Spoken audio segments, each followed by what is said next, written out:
Okay, good afternoon, everybody. So my name's Mark Saywell, for those of you who haven't had the chance to meet me yet. I had this week prepared quite a detailed talk that I was going to go through today. Practiced it over the last couple of days, sat here and listened and judged the vibe of the room, realised I was on in what is technically the graveyard shift, and thought, I've got to throw that away and start again.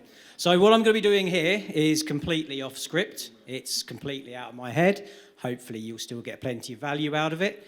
But to negate the issues of the graveyard shift, you've all currently got that food coursing through your veins. You've sat there, listened to a wonderful talk from Nigel, and I know you're starting to fade a little bit yet, and I've got to compensate until that coffee hits your neural system and wakes you back up again. So, if I could ask everybody to stand up for me, please.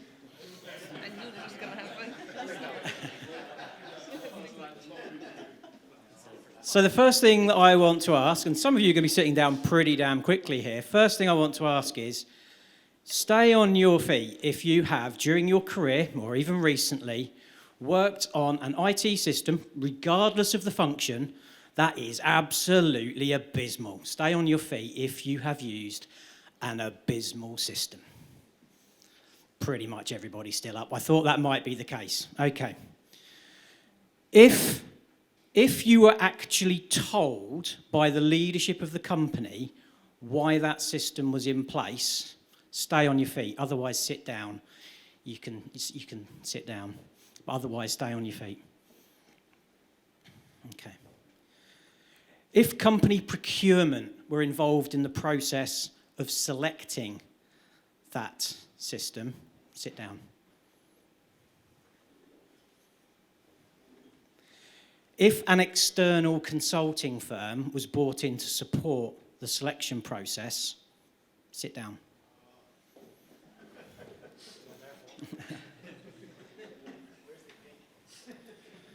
Stay on your feet only if you personally were involved in defining the requirements of that selection.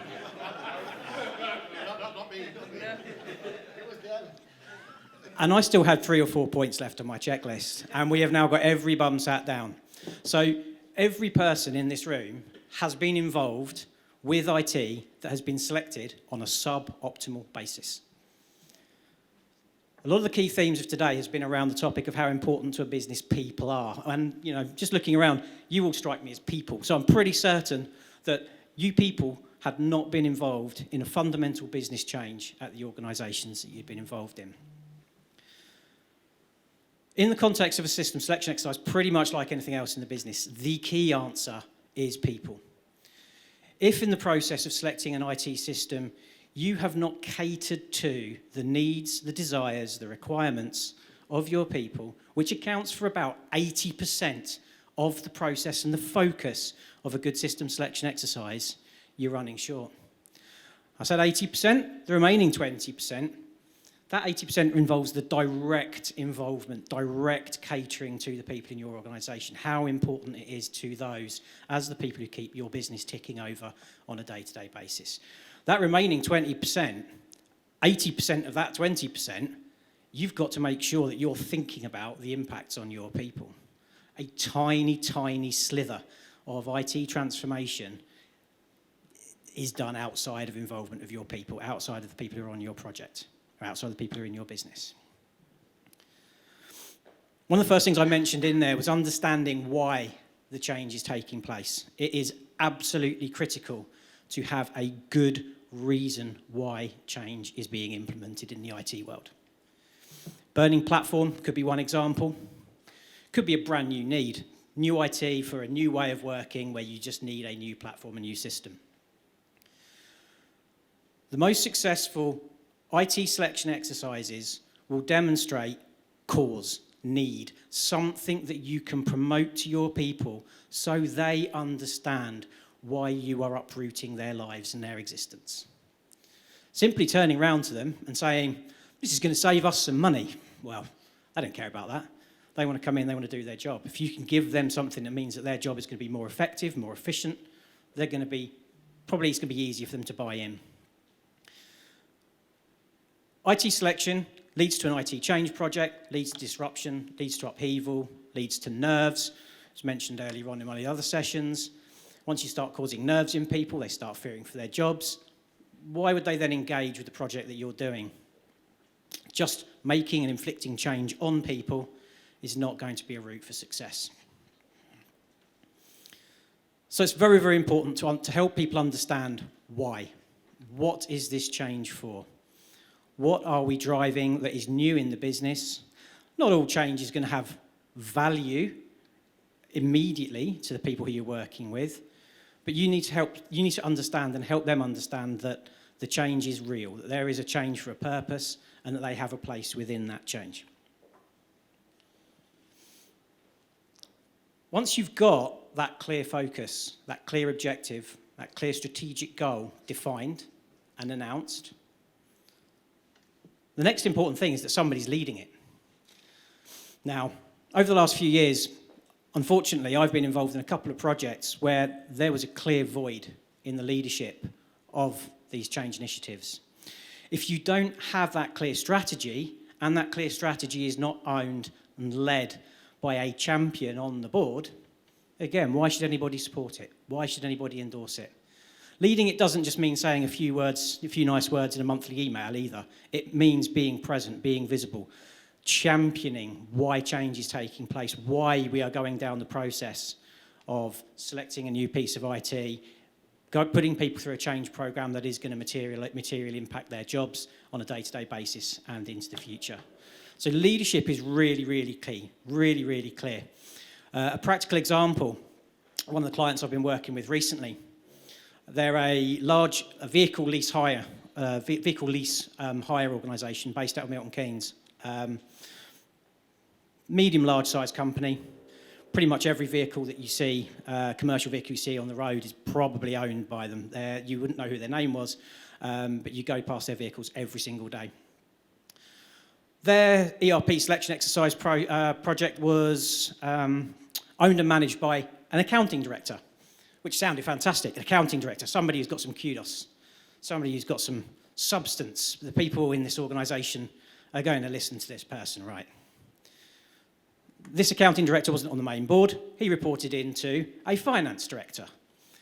This accounting director had no direct reports. Every business unit that this system was going to be deployed to had a managing director, and the managing director didn't report to that accounting director.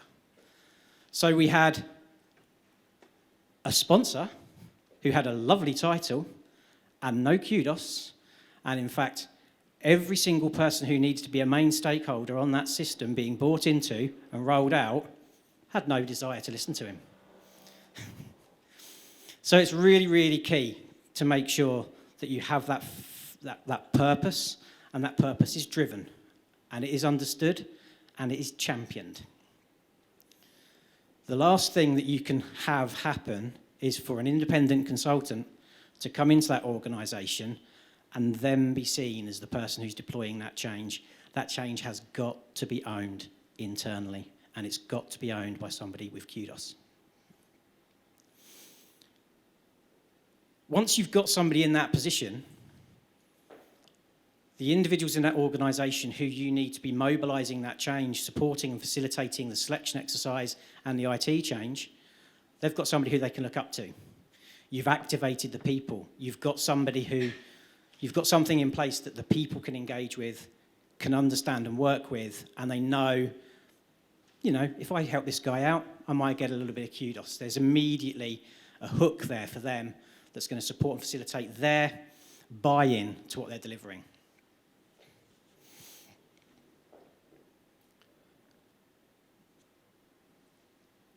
These people are going to be using the system on a daily basis. And so you need to understand what it is that they do. In order to bring a new system in, you need to make sure that that new system is going to be able to facilitate what these people do. So if you sit in a locked room and just determine what you think the process knowledge is that you're going to be buying a system for, you're not going to go very far. About 10 years ago, I went and did an assurance piece for a government agency.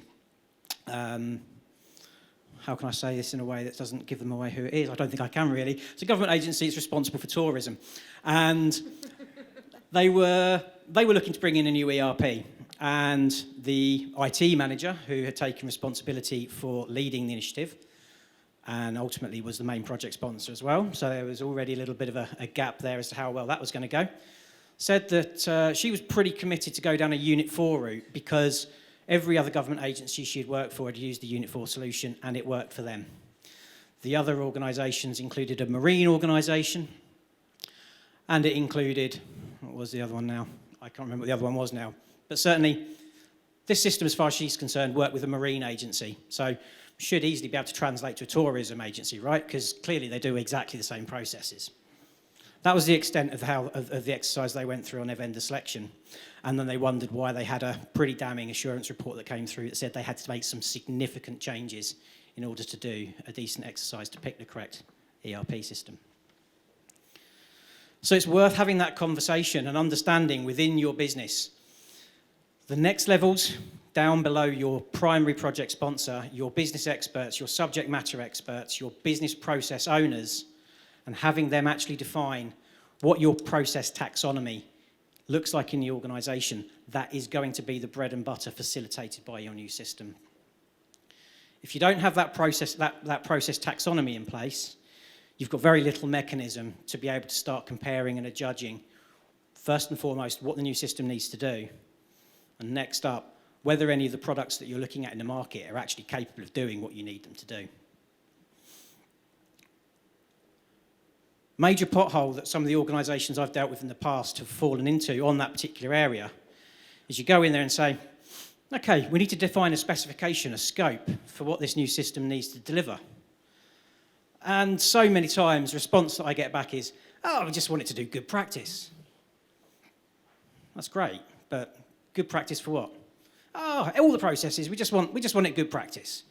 So just deliver some good practice. Well, again, if I go and tell SAP that I want a system that does good practice, they're just going to look at me. If I go to Oracle, I want good practice. In what? Purchasing? You want defined procurement processes? You want credit control processes? You want debt recovery process? What is it? What is it that you want this system to fulfill and understand? Go back to that key point again. Who is the one core group of people in your organisation? I said they gave it away there. Who is the one core group in your organisation who can help you define what it is that they do, what your process taxonomy looks like? It's your people. You have to have your people involved. It's not even just a case of defining your process taxonomy to that first level. Again, you go and talk to any ERP implementation partner, any system vendor, and say, oh, we want to do accounts payable. Well, that's great. But to what extent do you do accounts payable, as Nigel was talking about earlier on? Do you go down to two-way matching? Do you do three-way matching? What is the extent of your reporting against various payment standards? You've got to define the specific needs that drive your business. What makes you unique? A lot of finance is standard, but it's not always the same. There are always specific needs that you have that you need to define in order to go and find a system that's fit for purpose. So you need to spend a lot of time with your people. You need them to be able to devote a lot of their time to help you define a specification for the future system that you're going to require. And even then, that's only a start point. Once you've understood what the system needs to do, you need to start understanding a degree of prioritization around it. What are the actual tangible requirements that you need to make that business work? And how important they are to you. Because if somebody just turns around and says, well, you know, in the accounts payable team, we can turn our screen from green to pink on a Tuesday if we really like to. Well, that's lovely, but it's not going to be the defining criteria that determines which system you pick up at the end of the day. So you have got to have a material framework of importance against the requirements that support your business processes. And this becomes a fundamental piece then that facilitates your procurement exercise. There's been a number of projects I've been involved in, again, where they've been too procurement heavy on their vendor selection exercise. And again, I'm not here to damn procurement. They do a wonderful job. One of the key things we need to remember is on Monday, they could be buying building materials. On Tuesday, they could be buying consultancy resources. On Wednesday, they could be buying cleaning products. They are not experts in facilitating the selection of technology. Your people are also not necessarily the experts in purchasing technology, but they know what they need. So you have got to look at having an established project team that is involved in the process of your vendor selection exercise. You do want good practice involvement from your purchasing team to go through a good practice process, but you also want to make sure that you have got a clear specification, a blueprint that helps understand how your business works today. You've got to be careful on that, though. When you pick your people, you do need people who are, shall we say, towards the higher performance end of your organisation. It can be quite a challenge because you are going to have to take them out of your operation for a while in order to use their time in order to facilitate a good practice exercise. But one of the last clients I was working with had a particular challenge when it came to their asset purchasing. And the stakeholder I was put in front of, I needed to drill down to their business blueprint to understand their functional requirements, to understand their prioritisation. So I said to her, can you just explain to me the main requirements that you do when you purchase a new tractor unit for a lorry? And she said, what I do is I go into this screen, I type in XP, I hit Shift, then I hit F5, then I go to XNKR, and I put in Z, and then I hit Enter, and then I put in SN, and I hit Enter again. I glazed over. I haven't got a clue what you're talking about. I really have not got a clue what you're talking about. What's the output from that? Oh, I don't know. You've just done a process, you don't know what comes out of the back of it? No, I haven't got a clue. You need to speak to our IT department about that. So I spoke to the IT department and said, oh yeah, that kicks out a purchase order form. So this lady had been working for the organisation for 25 years and didn't realise that she produced purchase orders. She just thought that her process was filling in these certain fields, pressing certain buttons, pressing certain keys, and that was her job.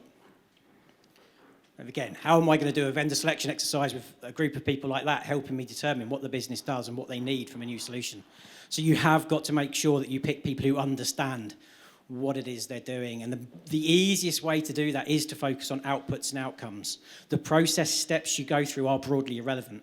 When you move to a new system platform, it's going to be built around good practice processes, but what is common from every single system that you move to is outputs and outcomes. That is what drives our business, is key outputs and outcomes. So as long as you can keep your blueprint and your selection criteria focused around those and what is important to you, you're going to do okay.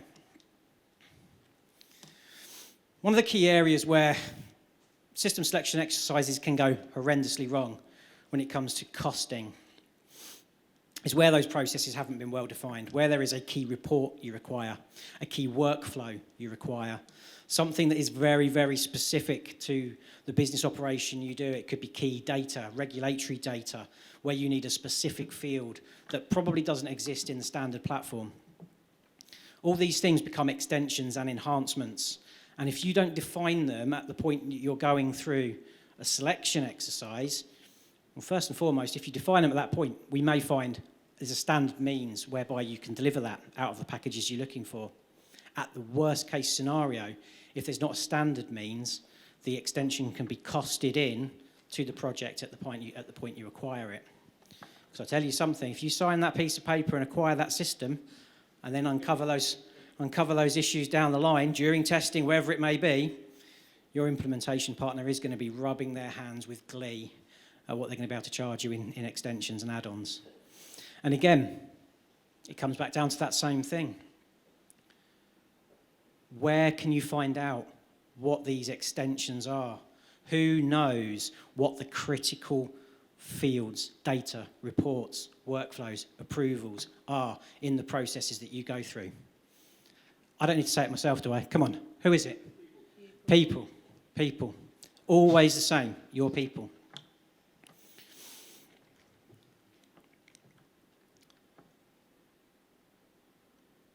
Once you've got to the point of having your specification in place, that's fine. That's the starting point. And then at that point, you are going to need to start to reach out to your potential suppliers, to your potential vendors who are in your scope. And the only way you can do that is by having a long list, maybe you even define it to a short list, that can help you to stipulate and understand just exactly who are you going to be passing these requirements to see what can be facilitated. And again, you'll support this list of requirements with an overall procurement process. In an ideal world, there'll be a formal letter that will go out, there'll be a structured RFP that goes out that you can get responses from. But it's really, really key that that RFP document is customised to fit your business. You can't just grab an off-the-shelf RFP and throw it out there, because again, you throw an off-the-shelf RFP out there, you can tick a box and say you've done a procurement exercise, but if that solution isn't fit for purpose down the line, there's only one person who can be blamed for that. And that's because you've not gone through the effort to define and scope that specification to be an RFP that's fit for you. So you have got to go through that work effort. You can get some external support on defining your shortlist, defining your long list. Again, you know, if you work in specific industries, you're not necessarily going to have the knowledge as to the fact that Finance Force has actually got a heavier CRM focus and NetSuite's actually got a much more discrete finance focus and is a little bit weaker on its CRM side, or that Workday actually it's much more focused on its human resources and your personnel angle. You're not going to have that at the top of your knowledge because your day-to-day work experience is working in the area you work in. So getting some external support to facilitate that shortlisting can be vital, can be helpful. A lot of that knowledge also isn't really available out on Google. You can't just go into Google and say, oh, help me shortlist systems that are befitting, finance systems that are befitting for a resourcing company. Very, very few sites are actually going to give you that level of specific information. But experts in system implementation space can point you towards that direction. Again, if you were to contact the vendors directly, hey, Oracle NetSuite, are you a good product for resourcing companies? Of course, they're not going to turn around and say, oh, no, you want to go and see SAP, they're far better. It's not going to happen. You need to get that external lens, that external support and guidance throughout your process. Again, you know, you might have your internal procurement team who can facilitate the construction of the RFP, but getting some external support, some external advice is priceless. That external advice as well is going to come in, it's going to bolster the ones in your organisation who this change is going to impact the most, your people, because they can learn from that external advisory and they can grow from that external advisory as well. You're starting to set up the foundation of knowledge and experience that will facilitate a successful implementation once you get beyond the point of selecting the various pieces of software that you're looking to choose and select. So, we've got our vision, we've got leadership, we've just sent an RFP out to our vendors. Are we there yet? Not quite. When you send that RFP out to your vendors, you need them to respond to it in a truthful manner. Very, very often, you're going to get those responses come back in, and they're just going to tick to all the box saying, yeah, we can deliver that. Yeah, we can deliver all of that you've asked for there. Because from their perspective, they just want to get their foot in the door and talk to you. It's very, very important that they get their sales guys into the building with your decision makers and sweet talk them. And the moment that RFP lands with a number of those suppliers, you'll probably get some phone calls because they won't want to go through the administrative process of filling in that RFP. If they can circumvent it and get your ear and sweet talk you into buying their wonderful product. So you have got to stick through the true and full process. You've got to ignore a lot of these calls for independent assessments. You've got to keep it honest and straight down the line. If suppliers provide questions, you need to share the questions. You cannot show favoritism because the moment that you show some weakness towards one of the providers, you might find some of the others pull out of the process entirely, and you end up being landlocked to a system that's not fit for purpose anyway. So you have got to go through a full and formal process. You have got to give opportunity to everybody.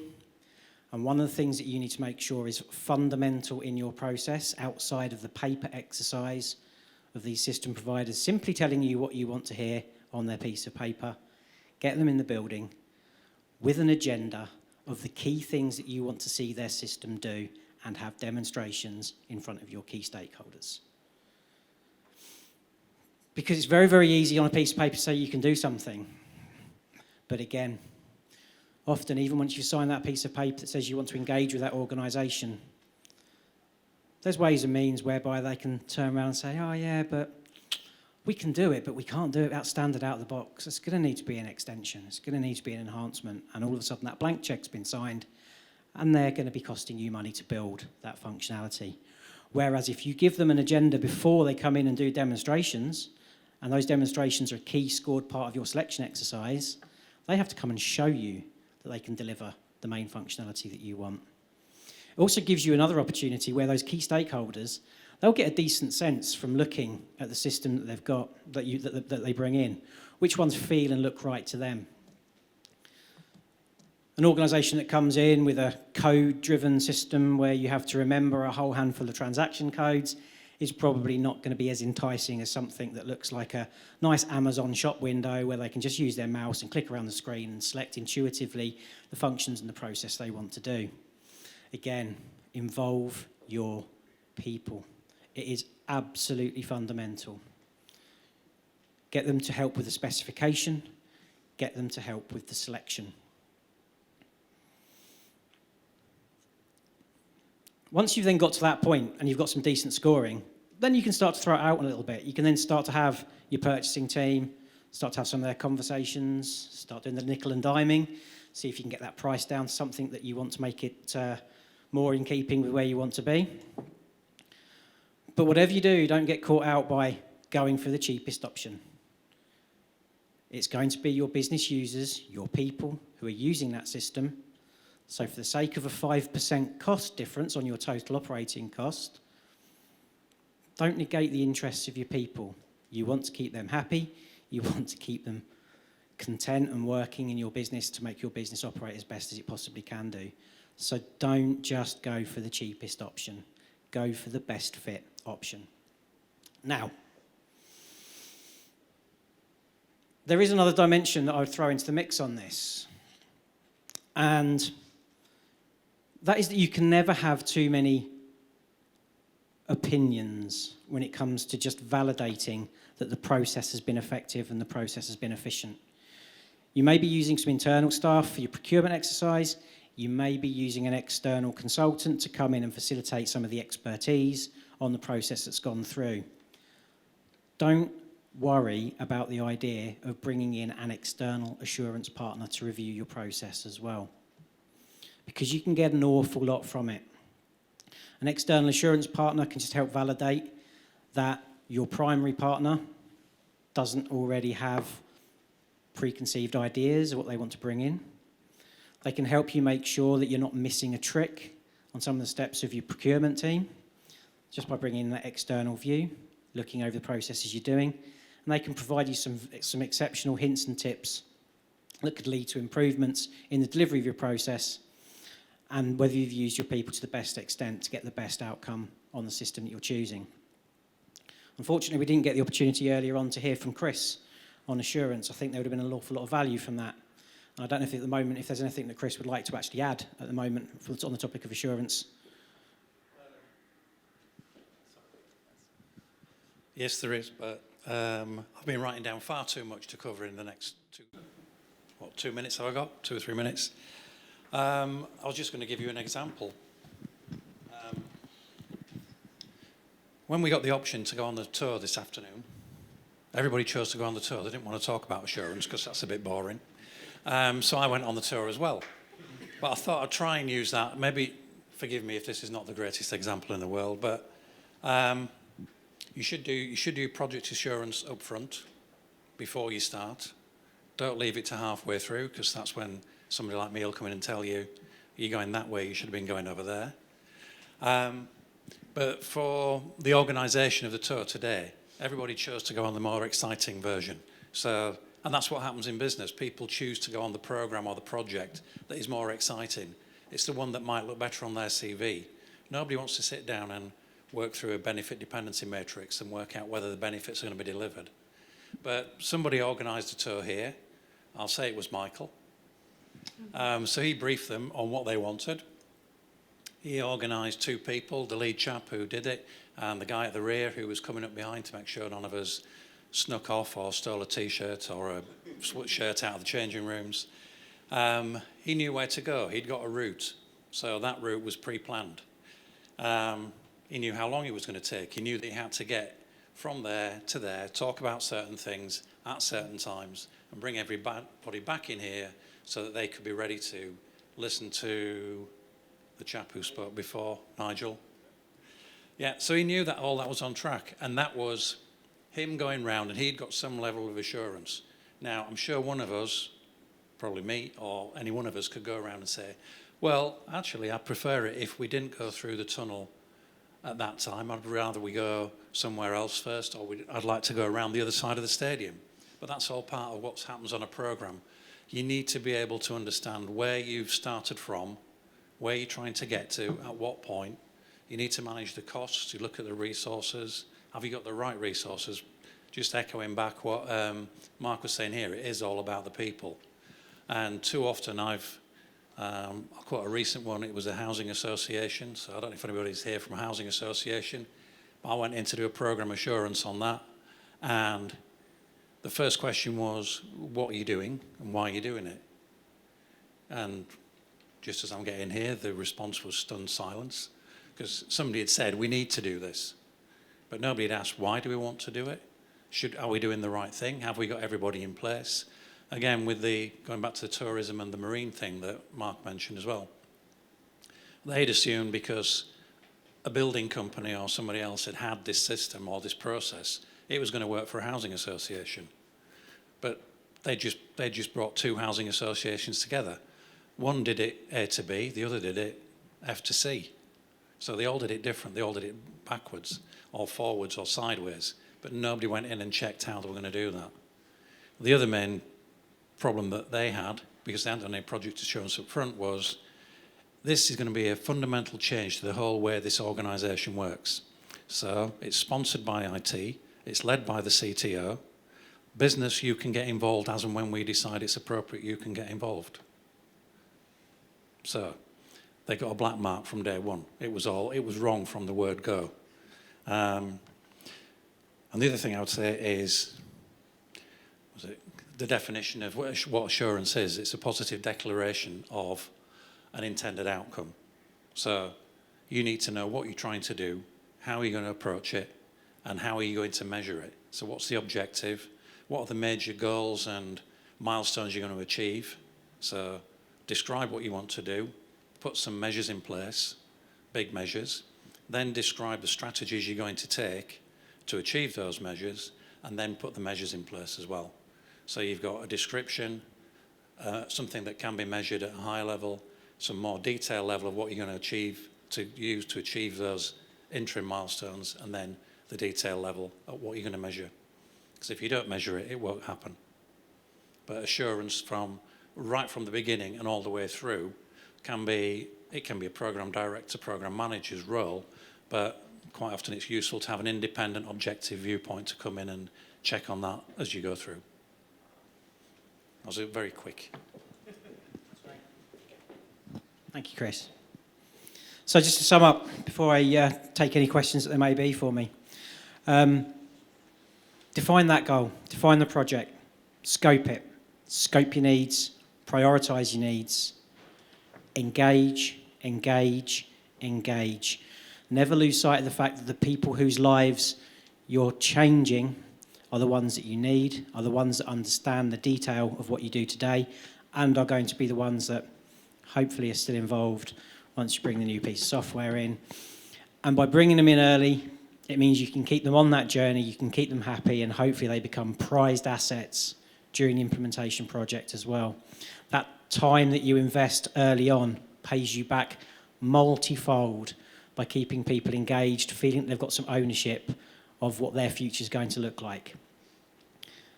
And as Chris said as well, so once you go through that extensive process, your procurement exercise, comparing against your detailed prioritised scope, make sure that you've got that assurance throughout the process as well. Hopefully all the boxes come back tick green, and you know it's been a cheap exercise. It's just helped you validate everything's on track.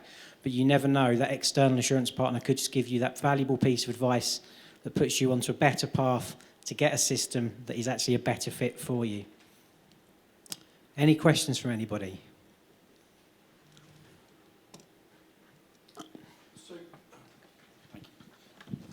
So when you define that selection process, when you're working with a client, there's clearly a cost to selection. How do you describe that to the client you're working with, to say that it's obviously going to be an additional cost for an assurance person to come in, that's probably not something you'd thought about as a client? So you have to then describe that outlay to them at the starting point. Obviously, it's going to save the money in the long run, but they might not have factored that cost in. So how best to sell that concept to them? Yeah, so that's probably something that I do differently to most other providers when I go in and scope a piece of work like this, is I will actually suggest to the organisation, I won't give them a ballpark figure on it because that's something they will need to scope themselves, but I would always recommend, when I'm quoting for a piece of selection work, I would always recommend that an external piece be quoted for separately. You won't find many organisations that are quite as open as that, because that means that they're actually admitting that they want their own homework marked. But I just think it gives a much more assured view if you can actually say to your client, hey, you know, nothing to hide here, bring somebody in to check what I need to do, but you will need to scope in a piece of work for that. If people approach me to provide assurance, then I can obviously quote for what I think the assurance exercise will look like, what it will produce to interview and provide a checkpoint report, or if it's a periodic health check report throughout the project, we'll quote on how many health checks will be run and what the cost of providing the reports will be. So there's a standard model of health checks that I would provide, but obviously any other organisation it's going to be different. But certainly when I do a selection exercise, I would always recommend to my client that they consider a budget for a form of health check alongside. Which is just to remind people, because it's very easy to forget, especially if they're going through this for the first time, is how quickly these things can spiral out of control. The statistics I was quoting earlier, there's another one that is that with IT change projects, the IT component of what they measured, apparently the mean overspend, 73%. Now, I don't know what your contingency budgets look like, but most of you probably won't have 70%, right? 20% maybe, yeah? 20% contingency. Now, there's a fat tail. If you think about the distribution, yeah, there's a fat tail to that. And the fat tail mean is 443%. So in other words, when they go bad, they go very bad. And that may help to bring, it's an insurance policy, right? Assurance is an insurance policy. It's a way of offsetting that chance of that happening along, so going through a good process. And I completely agree with you, by the way, in terms of understanding. One of the biggest problems, of course, is people don't think process. They think IT system, which happens to be what they do today. But yeah, so I think that's the point, is to really emphasize that. And, when it goes out of control, it goes wildly. And actually, there's a McKinsey stat, that 17% of them go so bad, they threaten the existence of the entire company running the project. So there's a few out there. So cautionary tale, I suppose, is the thing, isn't it? Sorry, yes, hi. I just had two things. I think, first of all, thank you. I've got three things. First, thank you. Second, I think with regards to the requirement piece, I completely agree. You need to have all the stakeholders. I do think that, and I also agree that you need to make sure that you got in a stakeholder layer or a group, that you pick the right person to represent that group. At the same time, you need to be mindful that that particular person won't know everything. So within that group, you should give that person also some kind of autonomy to then go in their in their team and discuss what the points are and then bring that back. Because that then also gives you, if it doesn't meet the prioritization list or it goes low, it comes in low, at least they feel heard. Everybody feels there's a little bit of buy-in just by asking people what they want, right? So I thought that was a really good point. But then the second one that I also had a question about was the piece about the cheapest option, because I think that's such a key point, which I myself am on the sales side of the thing, so it was really nice to hear yourself like, oh yeah, that's where we come in, and you know. But I think the cheapest option piece is so important because it's all about the total cost of ownership, and that's also what we always talk about. Like, don't just look at the price that people put out. Look at what that cost spreads out to across the business, across the years. Because you can get something in for now, but if that costs you a lot of maintenance in the end, that is going. And you, as a direct person, might not see that. Procurement might not see that, but other teams do. How do you, in your line of business, help business understand that TCO and help them calculate that? What steps do you take?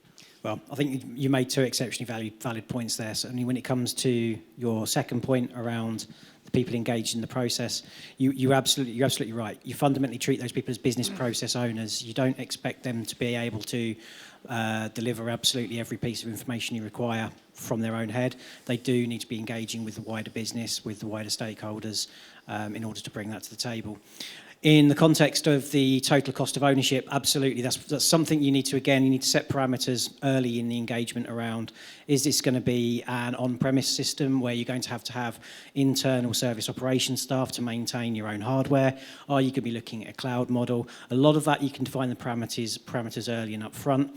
And in most cases, you want to be moving to a situation where you're going to be comparing like for like anyway. So you wouldn't want to have some kind of broad ERP selection exercise where you've got on-premise versus cloud. Ideally, you'd be in a situation where you've got some kind of consistent framework, so you're comparing apples with apples at the end of the response. But even if you have gone through the long list and the short list, even if you have like 2 or 3, it's still extremely important to understand that 9 out of 10 times you're not looking at apples for apples. You're still looking at, or even if it's apples, it's different brands of apples, and there's nuances underneath that as salespeople, people know how to hide, and understanding what that actually means for them in the long run is quite important. Yeah, no, absolutely correct. Yeah, when it comes to that, part of your selection criteria, when it comes to defining the requirements and part of the prioritisation we talked through, you'd also have some scoring that's attributed to things like the demonstration as well. But also when it comes to then some of the more sort of the non-functional requirements, so the pricing model around any development work that you may require, pricing model around any support functions that may be provided, any additions that you're going to then look to build into the system subsequently. The actual framework of the selection criteria is extensively over and above your business processes, covering the technical capabilities as well. And part of that procurement piece is defining the scoring on how you attribute prioritisation over those attributes and dimensions. Thanks, great presentation, thank you. One of the things I would say, and I've learned, is that when you do the beauty parade and the demos, is to be able to give the people who are coming in different scenarios that is unique to your business that you want them to demonstrate, because they will show you all the functionality that the system done that's off the shelf, and that's great. But when it comes into every organisation will have something that is unique to them that you need to know that the ERP system can do. So giving them, 5 or 10 scenarios up front that they then have to come and demo that their system can do, rather than saying, oh yeah, we can do that. Because I've learnt that. They say, oh yeah, we can do that. And then as you said, you sign the paper, yeah, we can do that, but it's a cost for it. So. Yeah, I was just, sorry. No, you're, again, absolutely correct. One of the key points of using that demonstration in the ERP selection exercise, don't allow it to become a beauty parade on the terms of the provider. You do want them to actually go through some of the fundamental processes that are critical to your business and actually have those organisations demonstrate that the platform is fit for purpose for your needs. 100% agree. Completely correct. Yeah, so I just want to share a small example of, again, the importance of assurance. So at one of the banks I was working for a few years ago, we went about selecting a new vendor, a new system for effectively replacing our trading platform. So we engaged our business, we brought in some of the key SMEs, to your point. They know what they need, they do this every day, so it's no point the top of the house talking about it. Let's get the people in. But ironically, what ended up happening is when they did their requirements, they almost ended up creating the exact system that they were looking to replace, because from a change perspective, they didn't see the transformational opportunity. They just said, right, well, we just want a system that does pretty much the same as what our system today is doing. And so when we had the independent assurance, that was really important for us to then say, well, guys, you can't just customize the new system to make it exactly like what you've got today. That's not the aim. Let's make sure we streamline, simplify, and customize as less as possible. And then the opposite aspect to that was, they're going to come in and sell you the dream. Do you actually need all of those features? No, you don't. And that really is the key of focusing on outputs and outcomes rather than process steps. Because when you do go down that route of process steps, you do start going down the route of how things are done today rather than what people need. So yeah, completely agree. It is a pitfall. Funnily enough, I have had 2 clients in the past who have gone through full system solution exercises, and the in-house IT team on both clients asked if we could bring in the new IT platform, but just wire it up to the front-end GUIs that they use today, so that we didn't have to do any training. It's very, very common. Yeah, change the back end, but keep the front screens as they are. What about the element of, and I think this is general in life necessarily, but you don't know what you don't know, right? So you can't ask for something that you don't even know exists, or you don't even know that you could benefit from. And obviously these kind of exercises are to not only replace something that's not really working, but also trying to make it to the next step. How, as an organization, would you go about making sure that you are able to ask for the things that are new and are not necessarily known in the team? Because I think that's a really valid point. You're designing something, you write everything down, and you're like, oh, that's literally what we have now, plus a few things extra. And it's always very difficult to step away from start with a clean slate. How do you make that keep that realistic as well? Do you have any expertise on that? So again, it is a very difficult area. I mean, one of the things that I'd always suggest to my clients is go with the organisations that tend towards more regular patch updates. So cloud providers that will provide more regular patch updates. So the new functionality is deployed with regularity, that you get good guidance notes that you can then facilitate and support the rollout of. But again, it comes back to the other part around agreeing at the point of contracting reasonable rates for extensions, within the support contract as well. What sort of hourly rate we'll be paying on any development work that's going to come through. There is only so many levels that you can push that through. So you do need to make sure that you've got at least a framework of what the additional costing and the on-costing is going to look like. But certainly if you've got that assurance that where there is ongoing programs of extensions and enhancements, and that you've got some degree of comfort that they're being deployed to the full estate on a degree of regularity, it gets you some way forward. Yeah, I agree. And I also think, he just stepped away, with regards to getting, and you mentioned as well, when you do the demo or when you're requesting demos, getting, from a vendor perspective, getting actual business cases or user cases from the client are actually super useful. I would personally actually prefer it rather than just saying, oh, show me the system, because I can show you things, but if they don't apply to you, I can make assumptions, but if they don't apply to you, that's not great. But then I would suggest saying, maybe in that same line of you don't know what you don't know, allowing perhaps a section of suggestions, like, hey, based on all these use cases, as a vendor, what else would you suggest that are potentially interesting for you to understand that this is also possible? Yeah, agree. I would just add to that, saying there's huge value in doing the paper process exercise first for 2 reasons. One, if you use, say, for example, the principles of lean, start with value, customer value. That's what they're buying from you for any transactional process, at least. Work back from that and follow those principles. What that does is also, if you do that well within the team, they are critically analysing their ways of working on paper, yeah, and seeing for themselves. Once they understand the principles of lean, they'll start to see what's wrong with their process as it is today. They'll be getting away from the lady pressing all the buttons. They'll be thinking more cleanly about it, right? Once you get to that place on paper, the next stage when you're talking to vendors becomes so much easier, because they now know, this whole team of people that you've got, this army of people now are experts about their process. They've done all the work, they've done all of the stripping away of the crap, the stuff that was built up over many years, and they've got a sense of where they're going. And they can ask the intelligent questions and hopefully put the vendor on the back foot a little bit to work a bit harder, because that's what you want, right? They're in control now.